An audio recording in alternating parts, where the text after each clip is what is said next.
या कार्यक्रमाचे अध्यक्ष सुधाकर रावजी पिलगुडे गुंडे सॉरी सुधाकर रावजी पिलगुंडे या कार्यक्रमाचे अध्यक्ष मराठवाडा प्रमुख आहेत ते आपल्या संघटनेचे. आणि मी त्यांना अशी विनंती करतो की त्यांना आपलं अध्यक्षीय स्थान ग्रहण करावं. या कार्यक्रमासाठी लाभलेले प्रमुख पाहुणे हरिभक्त पारायण कीर्तनकार रामेश्वर महाराज,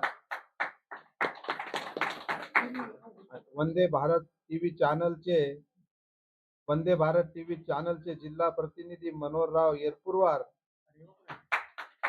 गणपतराव गोल मुखेड तालुका प्रमुख,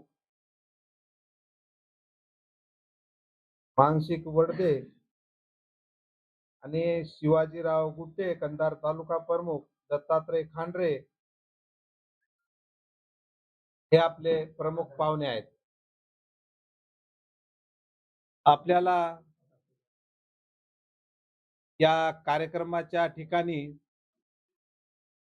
सरांचं असं सर नेहमीच सर स्वतः दिव्यांग आहेत आणि त्यांना दिव्यांगाची सेवा करणं म्हणजे खरी ईश्वर सेवा आहे असं ते मानतात आणि गोष्ट खरीच आहे. कारण आपण पाहतो की लोक जे कोणी दान धर्म वगैरे करतात, तुम्ही आता बी परिसरामध्ये पहा, तुमच्या अनुभवातून पहा, जिथं काही म्हणजे गरज नाही अशा ठिकाणी दान धर्म करतात लोक नावासाठी, आपलं नाव मोठं व्हावं.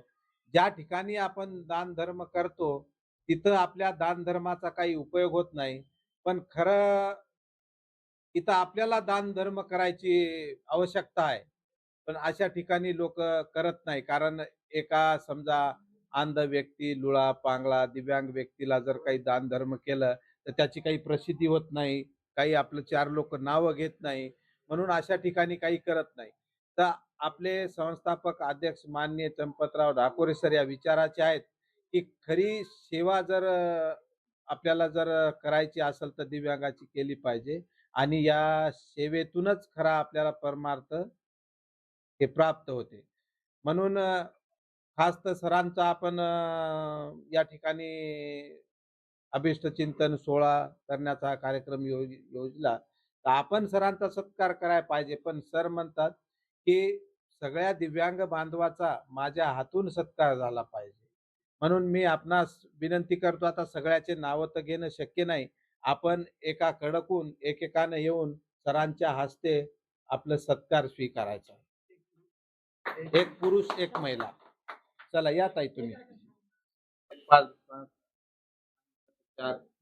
तर त्या डॉक्टरनं हे सगळ्या ऍक्टिव्हिटी त्याला म्हणजे डॉक्टरला वाटलं असेल एक अपंग आहे, एक अंध आहे, अपंग व्यक्ती अंधाला मदत करतो. तर त्यानं किती 75% दिले त्याला अपंगत्वाचं प्रमाण 75%. आणि मग त्या व्यक्तीच्या जे पत्नी आहेत ते बी एका डोळ्यानं अंध होते. मग मी घेऊन गेलो त्यांना बी तुमचं बी प्रमाणपत्र होईल. पण आम्ही त्या बाईसोबत समजा ऍक्टिव्हिटी करू शकत नव्हतो ना, त्यांना इथं बसा, तिथं बसा. आणि त्यांना मी म्हणलं, की बा एक साधी साडी घाला आणि साधं राहणीमान घेऊन तुम्ही चला. जेणेकरून त्यांना बी वाटलं पाहिजे की गरीब आहे. त्यांना कमीत कमी निदान 40% च्या वर तरी दिलं पाहिजे. पण आपल्याला या 40 योजना घेण्यासाठी 40% पासून वरचं सर्टिफिकेट लागतं प्रमाण. अपंगत्वाचं प्रमाण 40 च्या वर असलं पाहिजे. 39 जरी कोणाकडे असेल तर त्याला या कोणत्याच सवलती मिळत नाही. ते वैद्यकीय क्षेत्राचं असं सांगणं आहे, की 39% अपंगत्वामध्ये हे सगळ्या गोष्टी करू शकतो. 40% अलीकडे म्हणजे अपंगत्वामध्ये मोडत नाही. याला सगळे कामं त्याचे त्याला करता येतात. 40च्या वरून 41, 42, 100 पर्यंत जे आहे तो अपंगामध्ये मोडतो. मग मी त्या व्यक्तीच्या पत्नीला घेऊन गेलो. घेऊन गेल्याच्या नंतर मग ती बाईनं चांगलं साडी चोळी घालून आणि समजा साडी ब्लाऊज साधं साधं चला पण त्यांनी ते सगळं घातलं. त्याच्यानंतर मग मी ते समजा मी त्या व्यक्तीला जसं म्हणत होतो, "दादा इथं बसा, तिथं बसा," तसं मी बाईला म्हणू शकत नाही. बाई डॉक्टरांपुढं खुर्ची घेऊन आणि काही बोटं वगैरे दाखवले ते सांगितलं. तर त्या बाईला 29% प्रमाणपत्र दिलं जातं. मग मला सरांना हेच सांगायचं आहे, की अशी तफावत नको. त्यांनी खरोखर म्हणजे जे अपंगत्व आहे तेवढंच दिलं पाहिजे. कोणाला जास्त दिलं तर एक ठीक आहे. पण काही काही अपंग व्यक्तीला मला सांगायचं तात्पर्य, की असे आपले काही बांधव आहेत, खरोखर शरीरानं व्यंग आहे आणि त्यांच्यावर असा अन्याय झालेला आहे, की त्यांना 40% खालचं आणि ते प्रमाणपत्र एकदा त्यांनी ते आधार शेअरिंगनुसार ऑनलाईन करून सोडत आहे म्हणजे डबल त्याला ते मागणी करता येत नाही. अशा प्रमाणपत्र अशा व्यक्तीसाठी सरांनी थोडंसं आम्हाला सहकार्य करावं, मार्गदर्शन करावं.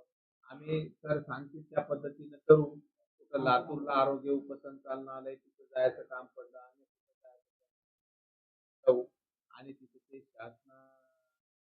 कशा पद्धतीनं आपल्याला ते मागणी करावं लागेल.